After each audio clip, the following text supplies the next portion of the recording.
Hey guys, Fourby4diesel Sundays. What's that annoying beep? I wasn't doing that before. A couple other things it wasn't doing before as well, I just wanted to point out. When you unlock the vehicle and you could open the door and put a few things in the car, like, I don't know, your phone and your wallet, a few things you're unloading and the keys on the seat, and then shut the door, and it would lock on you again because it was like this door sensor switch wasn't working, and that's probably why it wasn't bipping. So I thought, well, the old Ford Holden problem was, you know, to be a dodgy switch and you'd order another switch, but we're talking about Toyotas here. This doesn't happen. Now, when I say it doesn't happen, well, I haven't seen, I can't remember. Look, it probably does happen. I think on the 120s, maybe the rear door gets a bit funny, the rear door switch maybe. So maybe there's a possibility with a lot of dust and maybe a bit of movement in the door that it can happen. Pretty sure I may have had that on the 120 where you open the rear door. That bip's so annoying. And there's a whole point to me leaving that in the video and it being annoying. So I thought I'd better check it out before I go and just order another switch. And sometimes swap gnostics is the easy way. Just take out both the switches at the front doors. Pretty easy to do. You can just slip off this bit of black, the seal here, right? It just slips off, and it's a 10mm. So first thing I did before I just took the 10mm out, slipped the switch out, and guess what? It wasn't even plugged in. So first thing I did, well, was plugged it in. And for a moment I thought it didn't fix it, but I forgot it's got to be earth, because the way you got to put the bolt in, because the way these switches work is basically there's one wire and it's a circuit with a button out, as long as the bolt's in, otherwise it doesn't work, right? So you can see the deal. Anyway, so there is a way to get rid of that beep, and to be honest I can't remember. Same as there's a way to get rid of the seat belt.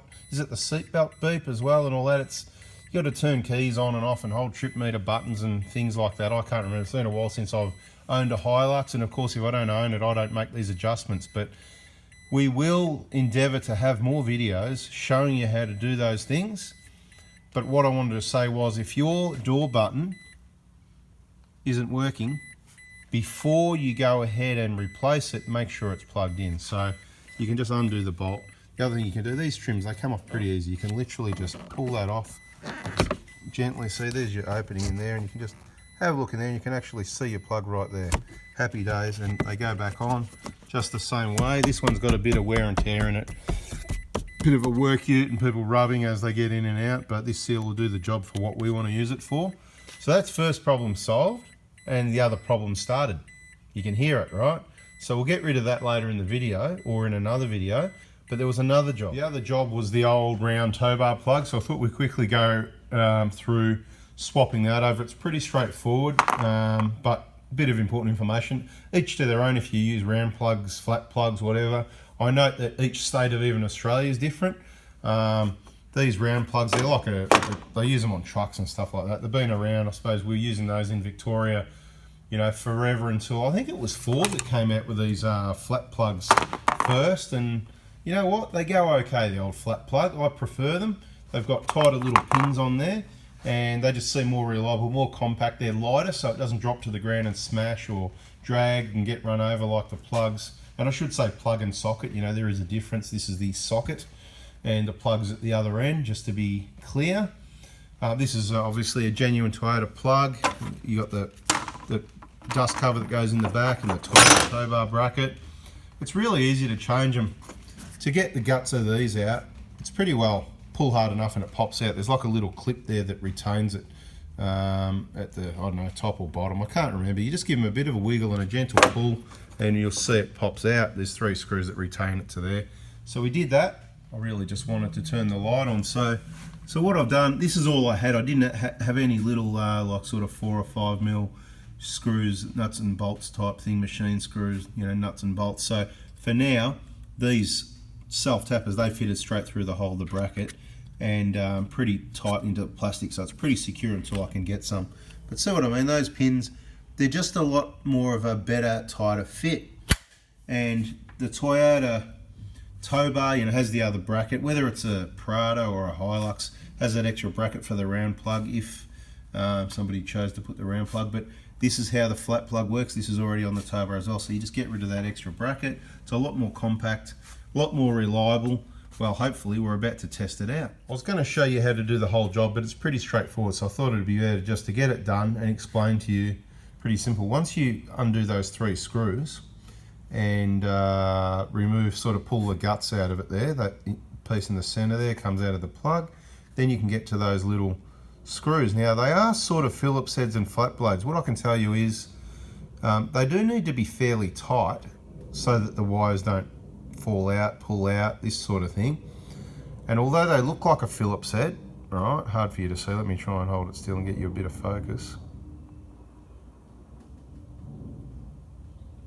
Anyway, although they look like a Phillips head, they're much more of a flat blade, so I prefer to use, this is my dodgy little old one, but the end's not too bad, right? The little flat blade is what I used to loosen, and the packet, look, the important part here is, we're going all blurry now because I'm going all a bit funny with the light situation. Here we go.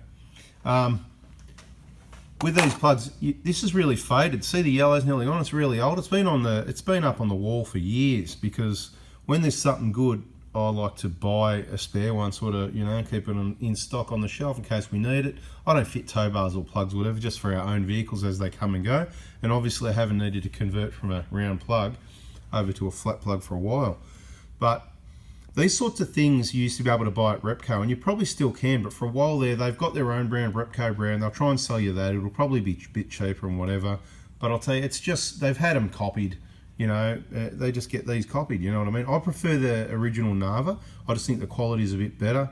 They're pretty simple. Whatever you do, don't forget to put the nut. There's like a nut that screws on the end of the plug, and the rubber seal that goes inside down the wire before you feed the wire through to the plug. And it's just a flat plug. I can't show you now because it's on the vehicle, but it's really clear. I mean, you've got your numbers and your colors right there, right? Can't go wrong. Well, if we can get it to focus. Right, can't go wrong. It's all numbered on the plug.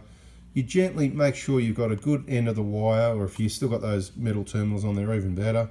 And just stick it in the hole and do it up. And look, to be quite honest, you can do it by using a small screwdriver. You can do them up quite tight without stripping them, but just be careful you don't strip them. They do need to be tight enough that the wire doesn't come out, as I said already, but not over tight that you strip the, you know, the material out in here, because then you've got nothing, you wasted a plug. So how do I know? Well, I've been doing tow bar plugs since I was a teenager, I reckon. So, because we obviously had boats and trailers and stuff like that, the sort of thing you learn with your dad.